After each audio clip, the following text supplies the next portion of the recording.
எனக்கு தெரிஞ்சு ஜனவரிக்கு அப்புறமா வந்து தமிழ் சினிமாவில் ஒரு பெரிய பூமாக வரா மாதிரி ஒரு படம் வரல. ஒரு எக்ஸ்பெக்டேஷனில் ஒரு படம் பார்க்கணும் அப்படின்ற ஒரு கிரேஸ் ஆடியன்ஸ்குள்ளே அமையவே இல்லை. அரண்மனை வந்து ஒரு நல்ல ஃபேஸில் போயிட்டு இருக்கும்போது எல்லாருமே சந்தோஷப்பட்டாங்க. அடுத்து ஸ்டார் வரப்போது பெரிய எக்ஸ்பெக்டேஷன், அது ஒரு மாதிரி மேஜிக் மாதிரி ஒன்று உருவாகும். அப்படி ஒரு மேஜிக் ஸ்டாருக்கு நடந்திருந்தது. கண்டிப்பாக ட்ரெய்லர் ரிலீஸ் ஆனவுடனே அதோட ஹைப் இன்னும் பல மடங்கு மேலே போச்சு. கண்டிப்பாக இந்த படம் பயங்கரமான ஒரு படமாக இருக்கும்னு சொல்லிட்டு எப்பவுமே என்னென்னா ஆடியன்ஸ் வந்து ஒரு ட்ரெய்லர் பார்த்துட்டு ஒரு கதைக்குள்ளே ஒரு ஜட்ஜ்மெண்ட்டுக்குள்ளே வருவாங்க. அந்த ஜட்ஜ்மெண்ட்டை பிரேக் பண்ணி ஒரு கதை பண்ணோன்னா அந்த கதை நம்ம ட்ரெய்லரில் வச்சுருக்க கதையை விட எக்ஸ்ட்ராடினரியான ஒரு கதையாக இருந்தால் தான் ஆடியன்ஸ் அதை அக்செப்ட் பண்ணிப்பாங்க, அதை என்ஜாய் பண்ணுவாங்க, அதை கொண்டாடுவாங்க. ஆனால் இந்த படத்தில் அப்படி ஒரு ஸ்பேஸ் அவங்க மிஸ் பண்ணிட்டாங்கன்றது தோணுது. மிக முக்கியமாக ஸ்டார் அப்படின்றத பார்த்தோன்னே நம்மளுடைய மைண்டுக்குள்ளே என்ன கதை வருதுன்னா, ஒரு ஹீரோ ஆகணும்னு சொல்லிட்டு ஒரு பையன் போராடிக்கிட்டு இருக்கான், அவன் ஜெயிக்கிறானா இல்லையான்றதான் கதை. அந்த ட்ரெய்லரில் ஒரு மார்க்லாம் வருது, ஒரு வேளை அவன் தோக்கிறதுக்கான வாய்ப்பு இருக்குது அப்படின்ற ஒரு எண்ணத்தில் தான் நம்ம போகிறோம். பட் படத்துடைய ஃபஸ்ட் ஹாஃபை பார்த்து முடிக்கும் போது ஏதோ ஒரு பெரிய கதையை பார்த்து முடிச்ச மாதிரி இருக்குது, ஒரு படம் பார்த்து முடிச்ச ஒரு ஃபீல் அப்பா அப்படின்ற மாதிரி இருக்குது. படத்தோடைய செகண்ட் ஹாஃப் இன்னொரு பெரிய ஒரு கதைக்குள்ளே போகுது. இது ஒரு கட்டத்துக்கு மேலே என்னென்னா, அவங்க சொல்ல நினச்ச கதை வந்து ஒரு ஹீரோ எப்படி ஹீரோ ஆகணும் ட்ரை பண்ணி தோற்று போகிறான்ற மாதிரி நம்ம ட்ரெயிலர் நினச்சிருக்கோம். அதை மாற்றி ஒரு கதை பண்ணுறாங்கன்றது ஓகே. ஆனால் அந்த ட்ராக்குக்குள்ளே போகாமல் இவங்க நிறைய லவ் ட்ராக்குள்ளே போய் ஒரு ஃபேமிலி ட்ராமாக்குள்ளே போய் ஓவராலாக அவங்க சொல்ல வந்த கண்டென்ட்டே மறந்துட்டாங்கன்ற ஒரு ஃபீல் எனக்கு இந்த படம் பார்த்து முடிச்சதுக்கப்புறமா இருந்தது. என்ன இருந்தாலும் டுவர்ட்ஸ் எண்டில் ஒரு சர்ப்ரைஸாக ஒரு கேமியோ ரோல் ஒருத்தர் பண்ணியிருக்காரு. கண்டிப்பாக அதுக்கெலாம் தேட்ரு பயங்கரமாக செலப்ரேட் பண்ணுவாங்க. இன்னொரு பக்கம் டுவர்ட்ஸ் த எண்டில் ஒரு சிங்கிள் ஷாட்டில் ஒரு சீக்வன்ஸ் ஒன்று பண்ணியிருப்பாங்க, அது எக்ஸ்ட்ராடினரியாக இருந்தது. ஆனால் அந்த சீக்வன்ஸோடைய மோட்டிவ் என்னென்னா, இந்த படத்துடைய ட்ரெய்லர்லேயும் அந்த சீன் இருக்கும், இந்த படத்துடைய ஓப்பனிங் சீனாகவும் இதுதான் இருக்குது. என்னென்னா, அந்த சின்ன பையன் பாரதியாராக போவான், மீசை இல்லாமல் போவான், அந்த மீசையை மறக்கடித்து அவன் பாரதியாருன்றதை நம்ப வைக்கிறோம். இந்த படத்துடைய கிளைமேக்ஸ்லேயும் அப்படி ஒரு சீக்வன்ஸ் இருக்குது, அவருக்கு ஒரு மார்க் இருக்குது, அந்த மார்க்கை மறந்து நம்ம அந்த சீக்வன்ஸை பார்க்க போகிறோன்னு. அந்த மார்க்கை மறந்துனா அதை கண்டுபிடிக்க மாட்டோம் யாரும், அப்படி ஒரு சீனாக தான் அவங்க யோசிச்சு இருக்காங்க. ஆனால் அந்த சீனை ஆரம்பித்து ஒரு 2-3 நிமிஷத்துலேயே நம்ம கண்டுபிடிச்சிரும் அந்த மார்க் இல்லை அப்படின்றது. அது ஃபஸ்ட்டு அந்த படத்தோடைய அடியாக நான் பார்க்குறேன். ரெண்டாவது என்னன்னா, அந்த கிளைமேக்ஸ் அவங்க ரிவீல் பண்ணும் போது இது விண்ணை தாண்டி வருவாயால அப்படின்னு ஒரு ஞாபகம் நமக்குள்ளே வருது. அப்படி இந்த படத்தில் நிறைய படங்களுடைய சாயல் இருக்கும் அப்படின்ற ஒரு ஃபீல் இருந்துச்சு. எல்லாராலையும் யூனிக்காக ஒரு கண்டென்ட்டை பண்ண முடியாதுன்றது எனக்கு புரியுது. பட் இருந்தாலும் அது ஒரு ஆர்க்குள்ளே அது ஒரு கதைக்குள்ளே இருந்ததுன்னா நீங்கள் அதை எல்லாத்தையுமே மறந்துடுவீங்க. நீங்கள் மறக்கடிக்கிற மாதிரியான ஒரு படம் பண்ணல, அதை இவங்க மிஸ் பண்ணிட்டாங்கன்றதான் இந்த படத்தோடைய மிகப்பெரிய ஒரு மைனஸ் பாயிண்ட்டாக நான் பார்க்குறேன். ஏன்னா எக்ஸ்ட்ராடினரியான ஆக்டர்ஸ் இருக்காங்க. ஒரு பக்கம் கவினுடைய பர்ஃபார்மன்ஸ் பயங்கரமாக இருக்குது, இன்னொரு பக்கம் லால். அப்பா கவின் இதில் வந்து இந்த வீரன் வாழ் தரிப்பான்ற ஒரு டைலாக் ஒரு இடத்துல பேசுவார், அதுக்கு லால் ஒரு எக்ஸ்ப்ரெஷன் பண்ணுவார், கவினை தூக்கி சாப்பிட்டு அங்கே ஒரு பர்ஃபார்மன்ஸ் பண்ணியிருப்பார். அப்பா அதுதான் ஒரு எக்ஸ்பீரியன்ஸுன்றது நீங்கள் அங்கே ஃபீல் பண்ணுவீங்க. அப்படி ஒன்று பண்ணியிருப்பார். அதுக்குன்னு கவின் கீழே அப்படின்ற மாதிரி நான் சொல்லலை, அவரும் ஒரு அப்கமிங் ஹீரோவாக. ஏன்னா இந்த படம் மொத்தமாகவே அவருடைய ஷோல்டர்ஸில் தான் இருக்குது. எந்த இடத்துலையும் பிரேக்கே இல்லாமல் எல்லா டைமென்ஷன்லேயும் அவரை ரசிக்க முடியுது. அவர் சிரித்தாலும் சரி, அழுதாலும் சரி, காமெடி சீக்வன்ஸில் பர்ஃபார்மன்ஸ் பண்ணாலும் சரி, டான்ஸ் ஆனாலும் சரி, எல்லா இடத்துலையும் அவரை என்ஜாய் பண்ணுறோம். ஒரு பக்காவான ஒரு ஹீரோ மெட்டீரியல், அடுத்து ரைசிங் ஸ்டார் அப்படின்ற ஒரு ஃபீலில் இருக்கார். இந்த படம் கவினுக்கு எப்படி அமைஞ்சிருக்கணும்னா, எப்படி சிவகார்த்திகேயனோட கரியரில் ஒரு எதிர்நீச்சல் எப்படி இருந்ததோ அந்த படம் நீங்கள் இப்போ வரைக்கும் பார்த்தீங்கன்னாலும் ஸ்டார்ட் டு எண்ட் அப்படி என்ஜாய் பண்ணுவீங்க. ஒரு கேப்பே இல்லாமல் பரபரன்னு ஒரு கரெக்டான ஒரு கமர்ஷியல் மீட்டருக்குள்ளே இருக்கும். இந்த படம் ஒரு கமர்ஷியல் மீட்டருக்குள்ளேயும் இல்லாமல் ஒரு கண்டென்ட் ஓரியன்டாக இல்லை ஒரு கரெக்டான ஒரு ட்ராமாக்குள்ளேயும் இல்லாமல் மாட்டிக்கிச்சுன்றது தான் இந்த படத்தோடைய ஒரு பெரிய மைனஸ் பாயிண்ட். அதுக்கு எக்ஸாம்பிள் இந்த படத்தோடைய ஃபஸ்ட்டில் ஒரு பொண்ணை லவ் பண்ணிகிட்டு இருப்பார் கவின்னு, ஒரு காலேஜ் லவ் இருக்கும். அந்த லவ்வுக்கு ஒரு பிரேக்கப் சொல்லியிருப்பாங்க. அந்த பிரேக்கப்புக்கான ரீசன் என்னென்னா, கவினோடைய முகத்தில் ஒரு மார்க் வந்துருச்சு, அதனால் அவருக்கு வந்து ஒரு இன்ஃபீரியாரிட்டி காம்ப்ளெக்ஸ் வந்துச்சு, அவருடைய லைஃப்பை என்ஜாய் பண்ணவே முடியல. மிக முக்கியமாக ஒரு ஹீரோ ஆக மாட்டோன்ற எண்ணத்தை அவர் அங்கே வச்சிடுறாரு.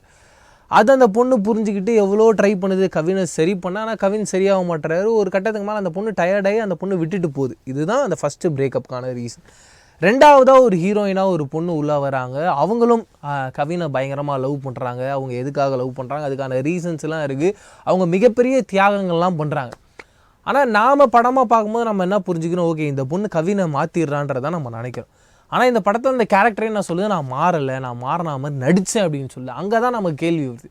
இவர் இந்த மாறினா மாதிரி நடித்தார்ல, இதை அந்த பொண்ணுக்கிட்டே பண்ணிக்கலாமே, ஏன் இந்த பொண்ணுக்கிட்ட பண்ணி இந்த பொண்ணுடைய வாழ்க்கையை கெடுத்தார் அப்படின்ற ஒரு கேள்வி.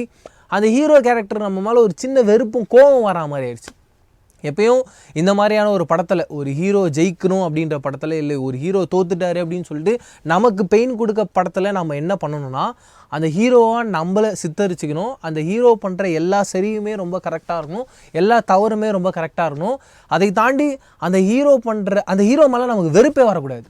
இந்த படத்தில் இந்த டைலாகு அப்புறமாவே நீ ஏன்டா இவ்வளோ செல்ஃபிஷாக இருக்க, நீ ஏன் இப்படி ஒரு ஆளாக இருக்க. எல்லாருக்குமே செல்ஃபிஷாக இருப்பாங்க, எல்லாருமே அந்த கிராஃப்டை ரொம்ப லவ் பண்ணுறாங்க. ஏன்னா சினிமாவை பொறுத்த வரைக்கும் என்ன ஒரு விஷயம்னா அந்த சினிமான்னு ஒன்று வந்துருச்சுன்னா அவங்க எல்லாத்தையும் மறந்துடுவாங்க. அப்படி ஒரு லவ் வெறி எல்லாமே இருக்கும். அப்படி ஒரு ஆளை காட்டுறதில்ல தப்பு இல்லை. ஆனால் இன்னொருத்தருடைய வாழ்க்கையை கெடுக்கும் போது நமக்கு அந்த கேரக்டர் மேலே கோவம் வருது, இப்படி ஒன்று பண்ணிருச்சு அப்படின்னு சொல்லிட்டு. இன்னொன்று, இந்த ஹீரோ கேரக்டர் வந்து அவனுடைய நடிப்புக்காக அவன் என்ன போராடுறான். எக்ஸாம்பிள், அவன் ஒரு ஆடிஷன் போய் அட்டன் பண்ணுறான், அவன் நல்ல ஆக்டராக இருக்கான், இருந்தாலும் அவனை ரிஜெக்ட் பண்ணுறாங்கன்ற சீக்வன்ஸ்லாம் ரொம்ப கரெக்டாக அவனை அமைஞ்சிருக்கணும். ஏன்னா இப்போ நம்மளும் சினிமாவில் இருக்கோன்றதுக்காக சொல்கிறேன், நம்ம லைஃப்லேயே நிறைய விஷயங்கள் நடந்திருக்கு அப்படிலாம். அதை ஒரு சீனாக வச்சுருந்தாலே ஈஸியாக கனெக்ட் ஆகிருக்கும். ஏன்னா அப்படி ஒரு சீக்வன்ஸு நம்மள மாதிரி சினிமாவில் ட்ரை பண்ணுற எல்லாருக்குமே நடந்திருக்கும். அப்படிப்பட்ட சீன்ஸ் வச்சுருந்தாலே இந்த படம் ரொம்ப எங்கேஜிங்காகவும் அவங்க சொன்ன கண்டென்ட்டை ரொம்ப கரெக்டாகவும் ஆடியன்ஸுக்கு டெலிவர் பண்ண மாதிரி இருந்திருக்கும். அதை இந்த படத்தில் மிஸ் பண்ணது தான் இந்த படத்துடைய மிகப்பெரிய ஒரு அடியாக பார்க்குறேன். பட் அதை தாண்டி இந்த படத்துடைய ப்ளஸ் பாயிண்ட்ஸ், அந்த சிங்கிள் டேக்கில் ஒரு கடைசி சீக்வன்ஸ் நான் ஏற்கனவே சொன்ன மாதிரி நிறைய கேமியோ பர்ஃபார்மன்ஸ் இருக்குது. யுவன் சங்கர் ராஜாவுடைய பேக்ரவுண்ட் ஸ்கோர் ரொம்ப அற்புதமாக இருக்குது. சினிமோட்டோகிராஃபை எக்ஸ்ட்ராடினரியாக பண்ணியிருக்காங்க. ஒரு ஒரு பக்காவான ஒரு படம் பார்த்து ஒரு ஃபீல். டெக்னிக்கலாக சொல்லும் போது எடிட்டரும் ப்ரில்லியண்ட்டான ஒரு ஒர்க் பண்ணியிருக்காரு. இவங்கெல்லாம் எந்த ஒரு இடத்துலையும் டவுட்ஸ் இல்லாண்டு நடித்த ஆர்டிஸ்ட்டும் ரொம்ப நல்லா பண்ணியிருக்காங்க.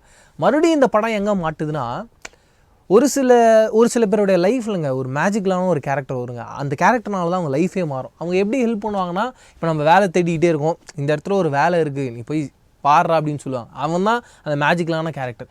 ஆனால் அவனே மொத்தமாக ஹெல்ப் பண்ணிட மாட்டான். அவங்க கூட வந்து வேலைக்கு சேர்த்து நீங்கள் வேலையே பண்ணலனாலும் உங்களுக்கு ஹெல்ப் பண்ணி நீங்கள் கண்டிப்பாக அந்த வேலையில் இருக்கணும், இவ்வளோ யாரும் ஹெல்ப் பண்ண மாட்டாங்க. சின்ன சின்ன உதவி தான் பண்ணுவாங்க. ஆனால் அந்த கேரக்டர் நம்ம லைஃப்பில் மறக்க மாட்டோம்.